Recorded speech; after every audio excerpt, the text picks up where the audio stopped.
20 addictive games you won't be able to put down. Shadow Warrior 2.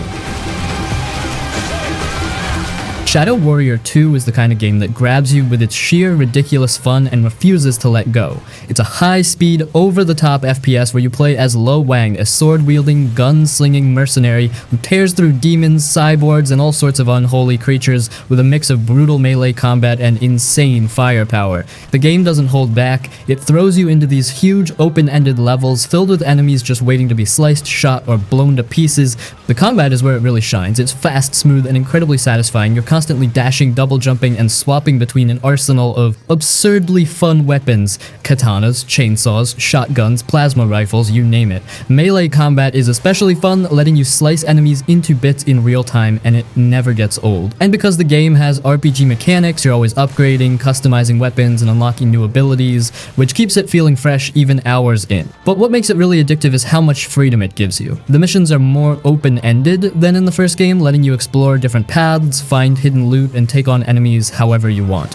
One moment you're sniping enemies from a rooftop, and the next you're in the middle of a sword fight, dashing through explosions and cutting demons in half. It's got that perfect mix of structured chaos and player creativity that makes you want to keep playing just to see what insane thing you can pull off next.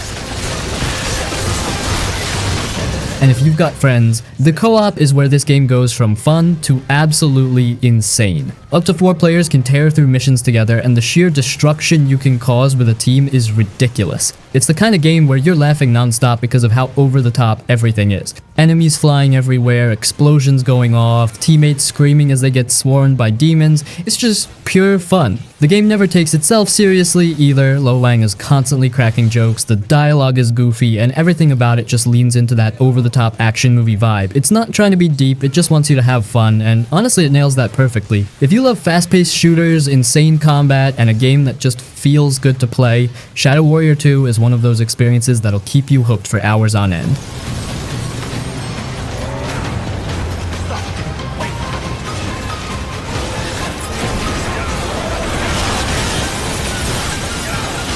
Kingdom Come Deliverance 2.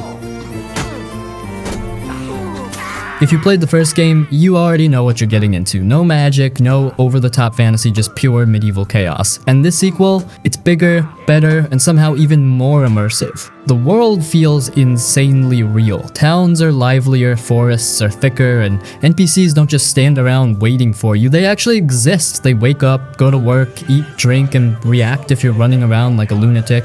It's like stepping into an actual medieval world where people have their own problems, and you're just another guy trying to survive. Combat has been fine-tuned, and thank God for that. The first game's fighting was cool but kinda clunky, especially when dealing with multiple enemies. Now things flow better. Swordplay still requires skill, no mindless button mashing here, but attacks feel smoother, and fighting 2 or 3 guys at once doesn't feel like instant death anymore.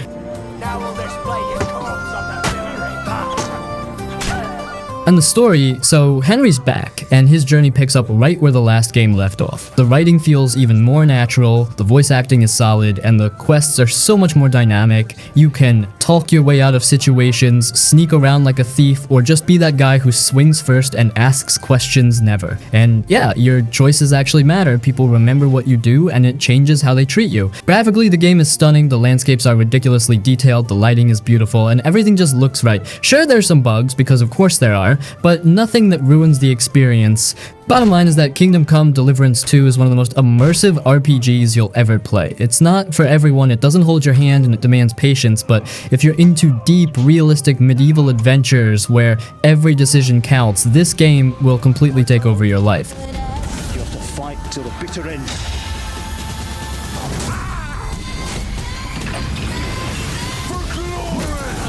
Like a Dragon pirate Yakuza in Hawaii. This game is exactly what you'd expect from a Like a Dragon spin-off. Completely ridiculous in the best way possible. It throws Majima, one of the wildest characters in the series, into a full-on pirate adventure in Hawaii, and honestly, it just works.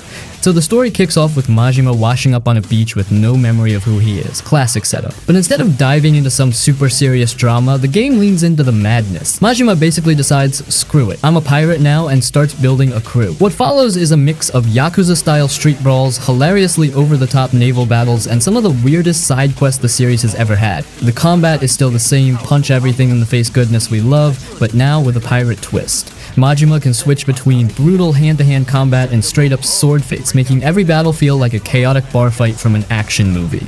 And then there's the ship combat. It's not as deep as something like Assassin's Creed Black Flag, but it's fun as hell. Blowing up enemy ships, looting treasure, and upgrading your own vessel keeps things fresh. And this isn't just some small side story either. The game's world is massive, with everything from Honolulu's neon-lit streets to secret islands filled with buried treasure. One minute you're fighting street thugs in a back alley, the next you're drinking with your crew while trying to win a dance-off. Yes, that's a real side mission. The mini-games are as ridiculous as ever. Surfing competitions, pirate poker. If you love the dumb, amazing distractions that Yakuza games throw at you, this game delivers hard.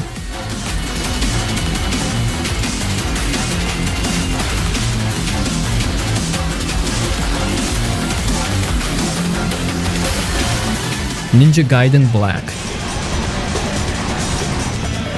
If you've never played Ninja Gaiden Black, you are not ready for this pain. This game doesn't hold your hand, it grabs you by the throat, throws you into a horde of deadly ninjas, and just expects you to survive. And you know what? That's what makes it so damn good. This is one of the hardest action games ever made, but it's also one of the most satisfying. Every fight is a brutal, high-speed test of skill where one mistake can get you shredded in seconds. But once you master the combat, oh man, you start feeling like an actual ninja god. The combat in Ninja Gaiden Black is pure perfection. It's fast, fluid, and brutally unforgiving. You're constantly dodging, countering, and slicing through enemies at insane speeds, and every fight feels like a life or death struggle. Enemies don't just wait for you to attack. They're aggressive, relentless, and smart. And the weapons? Oh, they're so damn fun. You start with Ryu's signature dragon sword, but as you progress you unlock insane weapons like the lunar staff, the Vigorian flail, and even giant warhammers. Every weapon has its own unique combos, and once you master them, you can tear through enemies like a true ninja master.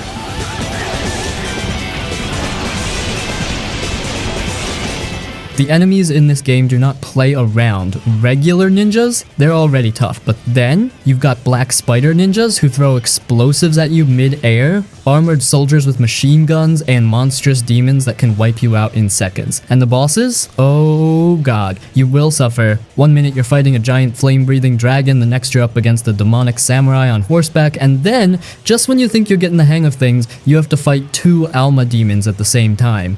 If you don't know who Alma is, let's just say she's responsible for about 90% of rage quits in this game. Unlike some hack and slash games, Ninja Gaiden Black actually has a ton of exploration. You're not just running from fight to fight, you're climbing walls, swimming through underground tunnels, and hunting for hidden upgrades. The game gives you just enough breathing room between the chaos to make you appreciate when things slow down. Ninja Gaiden Black isn't just one of the best action games ever made, it's a rite of passage. It's the kind of game that forces you to get better with every death, and once you finally master it, there's no better feeling. The combat is flawless, the challenge is brutal but fair, and beating this game makes you feel like an actual ninja.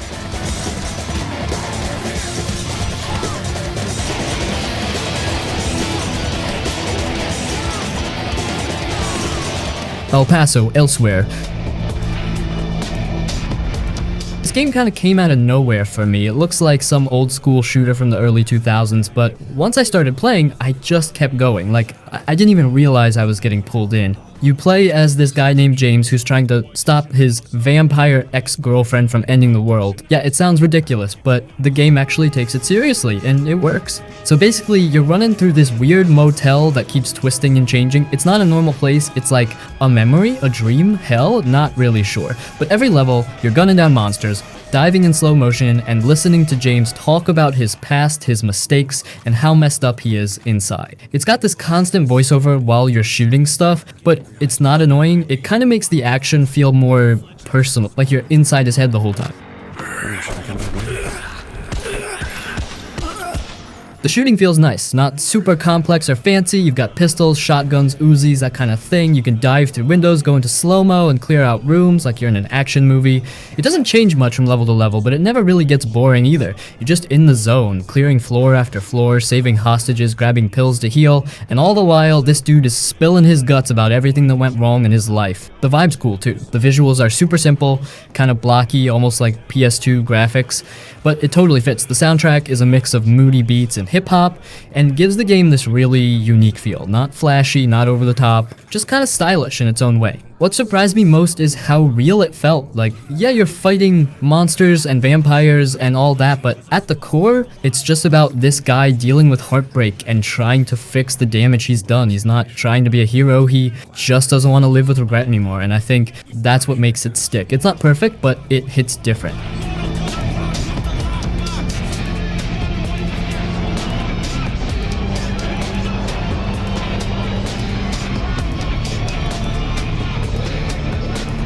Islets.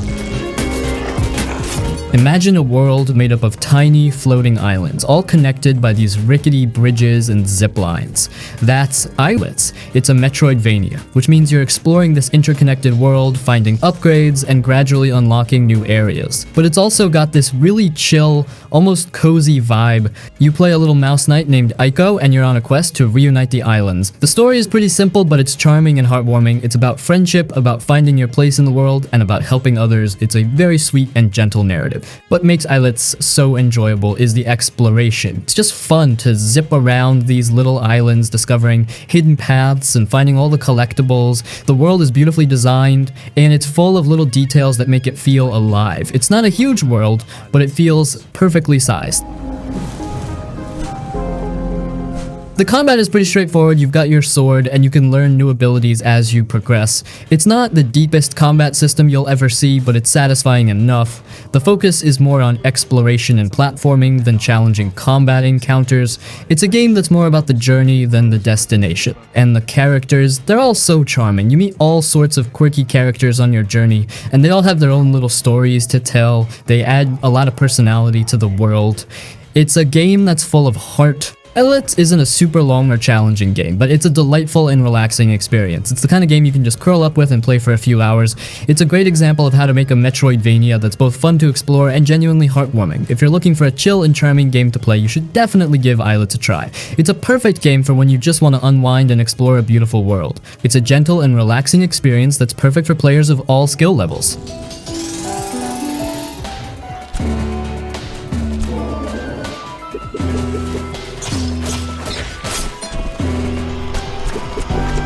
The chorus.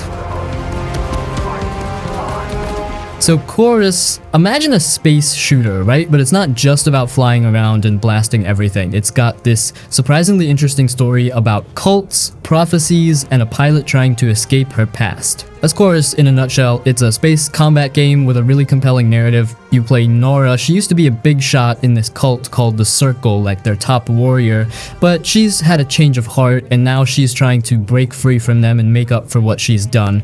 She's got this sentient spaceship Forsaken, and they're working together to fight against the cult and figure out the truth behind these ancient prophecies. The story is actually pretty good. It's not just space opera fluff. It deals with some interesting ideas about free will, redemption, and how dangerous it can be when people get too caught up in their beliefs. What makes Chorus stand out is the way it plays. It's not your typical space shooter. You've got these special abilities called rights that Forsaken can use. They let you teleport short distances, dash around really quickly, and even mess with the minds of your enemies. It adds a whole new layer to the combat. It's not just about shooting, it's about using your abilities smartly. You can flank enemies, you can escape tricky situations, and you can even turn enemies against each other.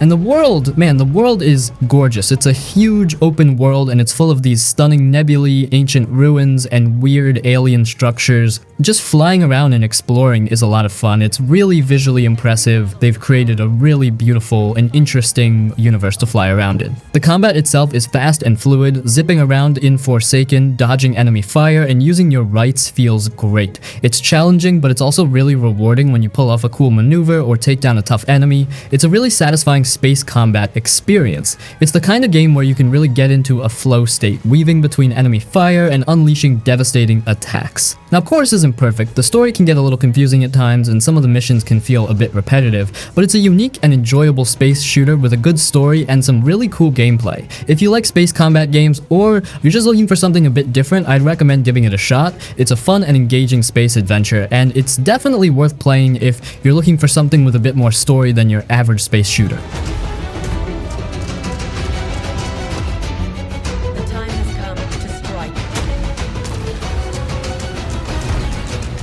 Monster Hunter Rise. Imagine going on a safari, but instead of lions and tigers, you're hunting giant, fantastical monsters. That's Monster Hunter Rise. It's an action RPG where you hunt these massive creatures, carve them up for parts, and use those parts to make even better weapons and armor so you can hunt even bigger monsters. It's a loop, but it's a really satisfying loop. You play a hunter in the village of Kamura, and you're tasked with protecting the village from these rampaging monsters. The story is pretty simple, but it's enough to give you a reason to hunt. It's more about the hunts themselves, really. What makes Monster Hunter Rise so fun is the combat. It's deep, it's strategic, and it's incredibly rewarding. There are 14 different weapon types, each with its own unique moveset. From giant swords to nimble dual blades, there's a weapon for everyone. Learning a new weapon is like learning a whole new game, and each monster requires a different approach. Some are weak to fire, some are weak to water, some are fast, some are slow. You have to study their behavior, learn their weaknesses, and adapt your strategy accordingly. It's not just about hacking and slashing, it's about planning and execution.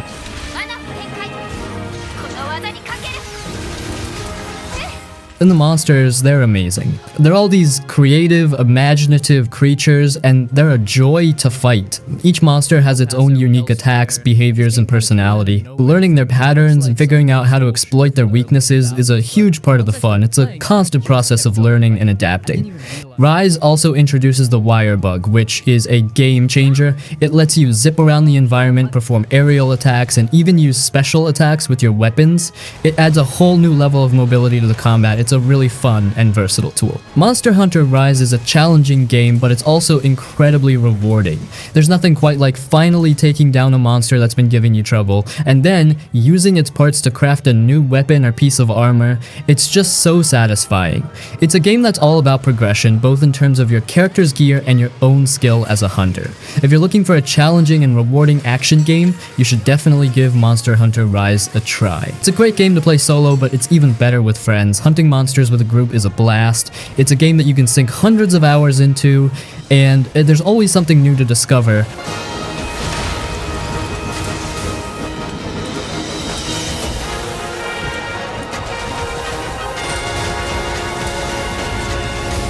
Hogwarts Legacy.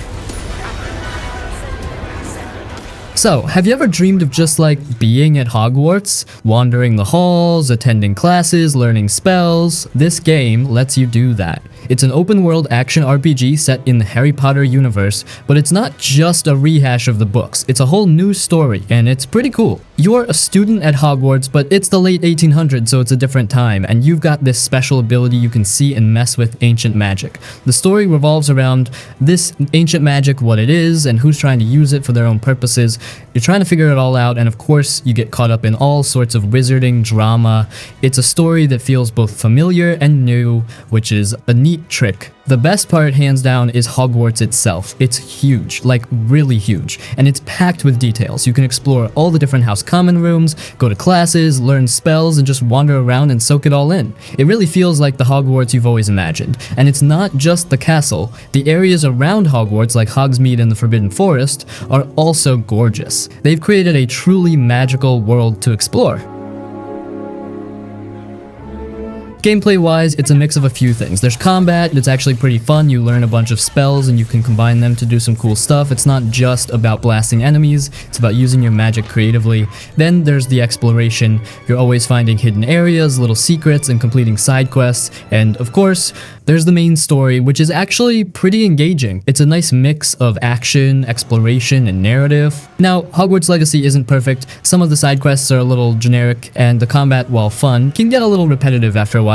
But if you're a Harry Potter fan, even a casual one, you have to play this game. It's the closest you'll ever get to actually going to Hogwarts. It's a truly magical experience, and it's definitely worth playing if you've ever wanted to be a wizard. It really captures the magic of the Harry Potter universe. You can easily lose hours just wandering around, discovering new things, and just enjoying the atmosphere. It's a game that lets you live out your wizarding dreams, and it does it really well.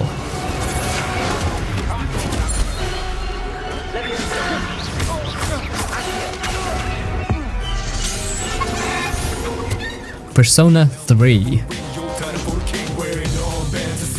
This game is a bit different from your typical RPG. It's a JRPG for sure, but it mixes in this social simulation stuff that's really interesting. Imagine being a high school student going to class, hanging out with friends, and also fighting monsters in a hidden hour of the day. That's Persona 3. You play this transfer student who shows up at Gakukan High School, and you quickly discover this weird thing called the Dark Hour. It's like time freezes for everyone except you and a few other people. Everyone else turns into coffins and these creepy shadow monsters come out. You and a group of other students are able to enter the Dark Hour and fight these shadows using these powerful beings called personas. Think of them like spiritual manifestations of your personality. The story is about this group of students, their personal struggles, and the mystery behind the Dark Hour. It's a pretty heavy story dealing with stuff like grief, loss, and finding your place in the world. What makes Persona 3 so unique is the social sim part. It's not just about grinding levels and fighting monsters. You spend a lot of time building relationships with your classmates and other people you meet. These relationships,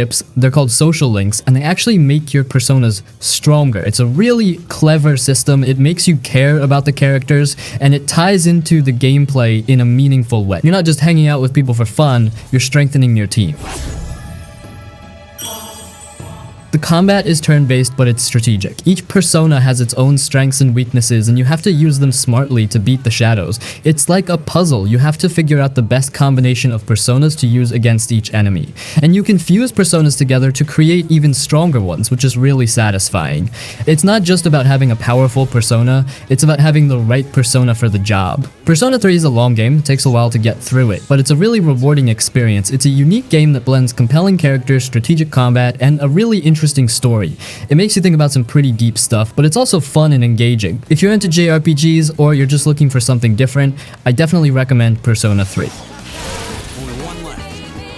You showed them Aragaki-senpai? Sure. That's 2 for 1! Persona! That's a win for the team! Let's get going. Good job, everyone! Armored Core 6 Fires of Rubicon. This game is all about giant robots, customization, and challenging missions. If you've ever dreamed of piloting a mech and blasting your way through enemy forces, this is the game for you. It's a return to the series' roots, focusing on the core gameplay that made Armored Core so popular in the first place. You're a mercenary pilot, and you get caught up in a conflict over a valuable resource called coral on the planet Rubicon 3. Different factions are fighting over it, and you're taking on missions for whoever pays you the most. The story is more of a backdrop for the action, but it's intriguing enough to keep you invested. It's a story about corporate warfare, betrayal, and the struggle for survival in a harsh environment. What makes Armored Core 6 so good is the customization. You can build your mech from the ground up, swapping out different parts like the head, core, arms, legs, and weapons. Each part affects your mech's performance in different ways. Speed, armor, firepower, stability, you name it. There are tons of different combinations you can try, and finding the perfect build for your playstyle is a huge part of the fun. It's all about experimentation and fine-tuning your machine.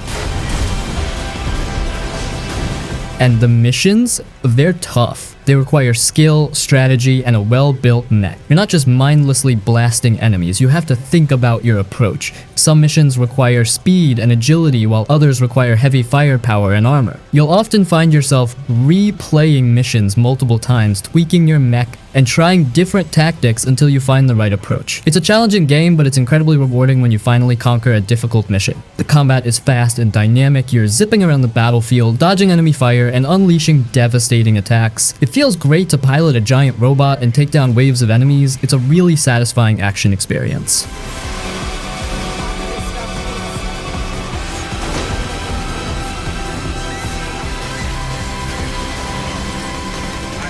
Robocop Rogue City.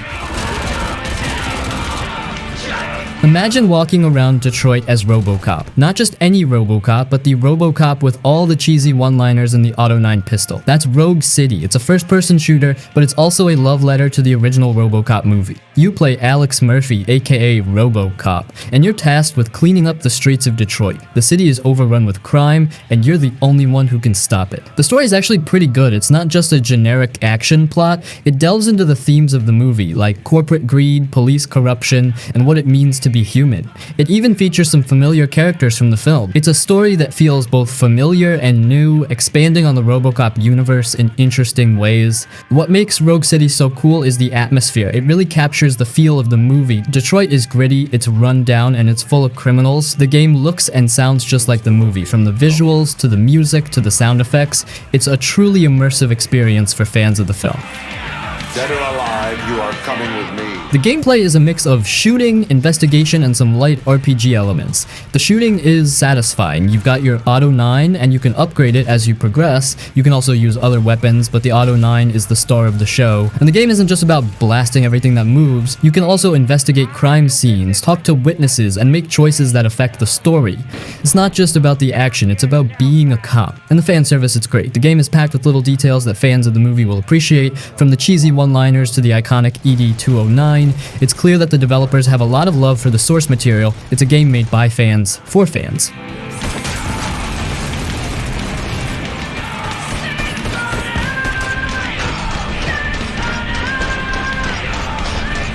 Bulletstorm. This game is just pure, over-the-top, ridiculous fun. Imagine a shooter where you're not just trying to kill enemies, you're trying to kill them in the most creative and ridiculous ways possible. That's Bulletstorm. It's a celebration of violence, but it's so cartoonish and over-the-top that it never takes itself too seriously. You play Grayson Hunt, a space pirate who crash lands on a resort planet that's been overrun by mutants. The story is, well, it's there. It's mostly an excuse for all the crazy action. It's a pretty simple setup, but it works. What makes Bulletstorm so unique is the skill shot system. It's not just about shooting enemies, it's about finding creative ways to kill them. You can kick them into environmental hazards, you can use special ammo types, and you can chain together different kills for bonus points. The game actually encourages you to experiment and be creative with your kills. It's not just about getting the highest score, it's about having fun with it. And the weapons, they're all crazy. From the flail gun that chains enemies together to the peacemaker that fires explosive rounds, the weapons are designed for maximum carnage. It's a blast to experiment with all the different weapons and see what they can do. It's a game that embraces its ridiculousness. The game is also visually striking. The environments are bright, colorful, and over the top. It's not a realistic game, and it doesn't try to be. It's more like a cartoon come to life. It's a visually impressive game, even though it's not going for realism. Bulletstorm isn't a deep, thought-provoking game. It's not trying to be. It's a game that's all about having fun and unleashing your inner action hero. It's a great game for when you just want to turn off your brain and blow stuff up in creative ways.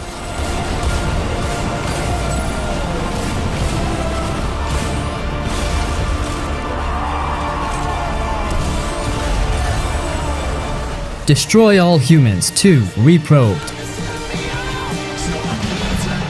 So Destroy All Humans 2 Reprobed. Picture this. You're a wisecracking alien, right? And you're invading Earth in the 1960s. Your whole goal? Destroy all humans. That's basically Destroy All Humans 2 Reprobed in a nutshell. It's a remake of the old game, and it's just as silly and over the top as you remember it. Furon, Crypto 138, this Furon alien, and you're back on Earth to cause some more chaos. The story is totally ridiculous, but it's supposed to be. It's a parody of those cheesy 1950s sci-fi movies and all the Cold War paranoia. Think cheesy jokes, alien conspiracies, and just general silliness. It's a game that knows exactly what it is, and it leans into it hard. What makes this game so fun is the sheer ridiculousness of it all. The gameplay is a mix of open world exploration, stealth, and just just pure destruction. You can fly around in your flying saucer, use your psychic powers to mess with human minds like making them dance or forget things, and of course blow stuff up. It's a power fantasy for sure, but it's a really fun one. It's just a blast to run around causing mayhem. And the weapons, oh man, the weapons are insane. You've got the anal probe, which, well, you can imagine what that does. Then there's the disintegrator ray, which does exactly what it sounds like. All the weapons are designed for maximum destruction and maximum laughs. It's all about experimenting and seeing what crazy stuff you can do. Visually, it's a nice update from the original game. It's got this cartoonish art style that fits the tone perfectly. It's bright, it's colorful, and it's over the top. Now, Destroy All Humans 2, Reprobed, isn't going to win any awards for deep storytelling, but that's not the point. It's a game that's all about having fun and causing chaos. It's a great game for when you just want to switch off your brain and blow stuff up. If you're looking for a silly and over-the-top action game and you enjoyed the original, you should definitely check this one out. It's a fun, action-packed ride, and it's a great way to let off some steam.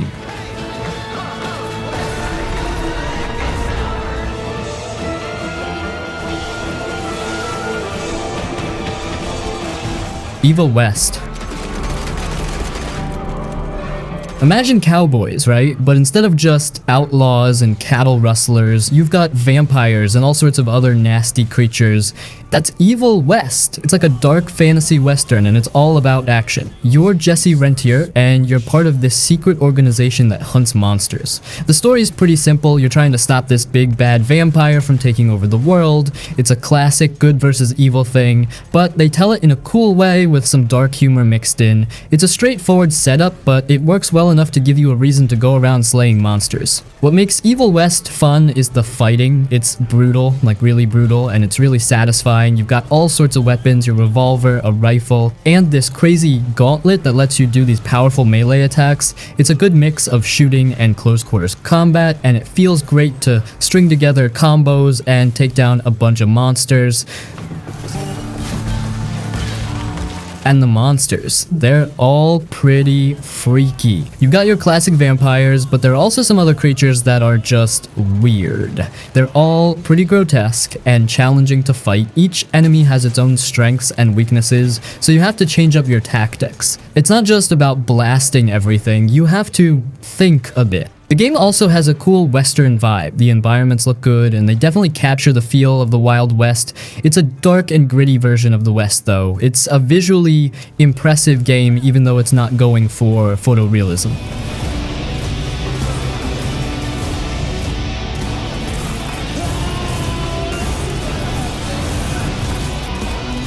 Atomic Heart. This game is just weird. Like, imagine the 1950s Soviet Union, but everything's robots, there are these creepy experiments gone wrong, and it's got this Bioshock kind of vibe. That's Atomic Heart. It's a first-person shooter, but it's also got some RPG elements, and the atmosphere is just unsettling.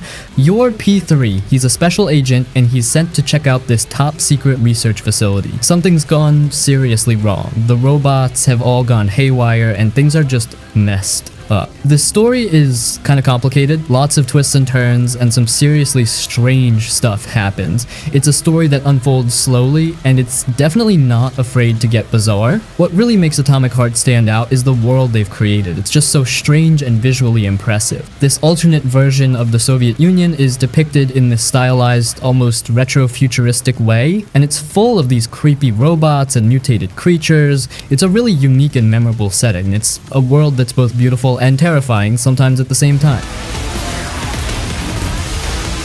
The fighting is a mix of shooting and melee combat. You've got all sorts of weapons, including some really cool experimental ones, and you can use these abilities to mess with the environment and take down enemies. It's a fast-paced combat system that's challenging, but it feels good when you pull off a cool move or take down a tough enemy.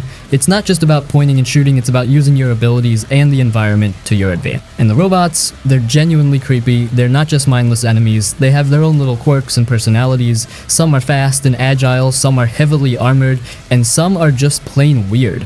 They're a constant threat, and you have to use different strategies to beat them. It's a game that keeps you on your toes. Now, Atomic Heart isn't perfect. The story can be a bit confusing, and some of the dialogue is, well, it's not the game's strongest point. But it's a unique and visually stunning game with a fun combat system and a truly memorable world. If you're looking for a shooter that's a bit different and you don't mind a bit of weirdness, I'd recommend giving it a try. It's a fun and action-packed game, and it's a great way to experience a truly unique and unsettling world.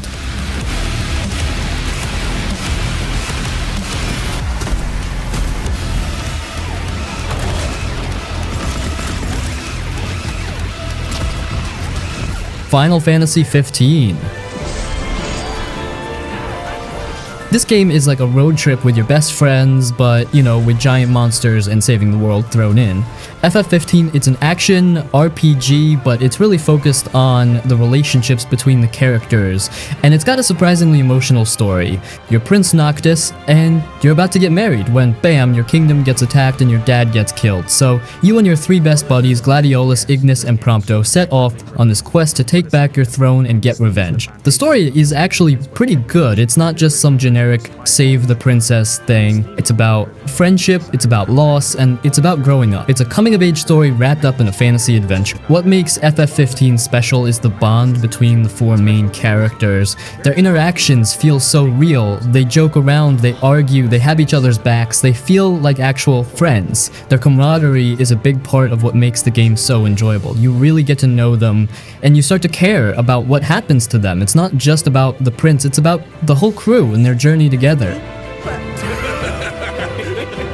The gameplay is a mix of exploration, combat, and tons of side quests. The world is huge and it's gorgeous. Driving around in your car, the regalia, and just exploring is a lot of fun. The fighting is action-oriented and pretty stylish. You can switch between different weapons, use magic, and summon these massive creatures called astrals. It's a fluid and engaging combat system. It's not just about mashing buttons, you have to think about your strategy. And the side quests, they're actually pretty good. They're not just boring fetch quests. A lot of them have their own little stories and characters. They add a lot to the world and give you more time to spend with the main characters. It's a game that's packed with things to do.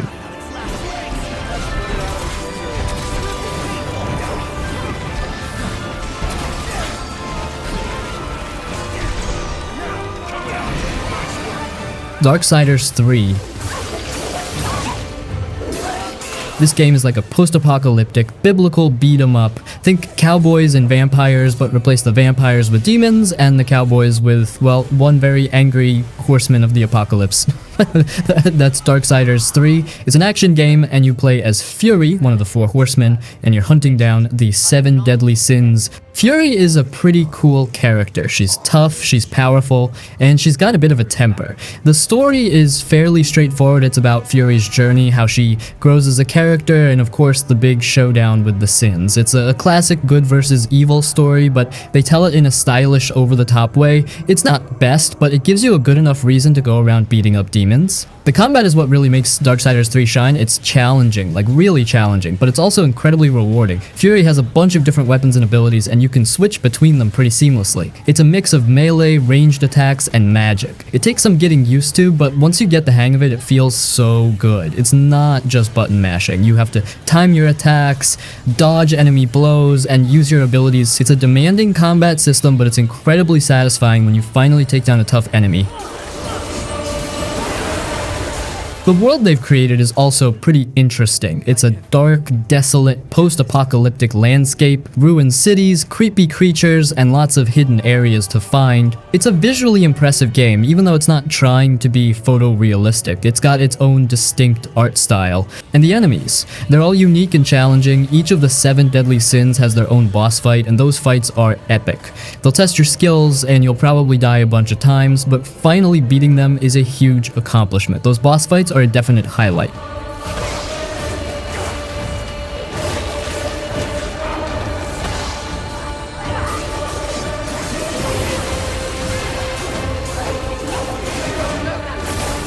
Under the Waves.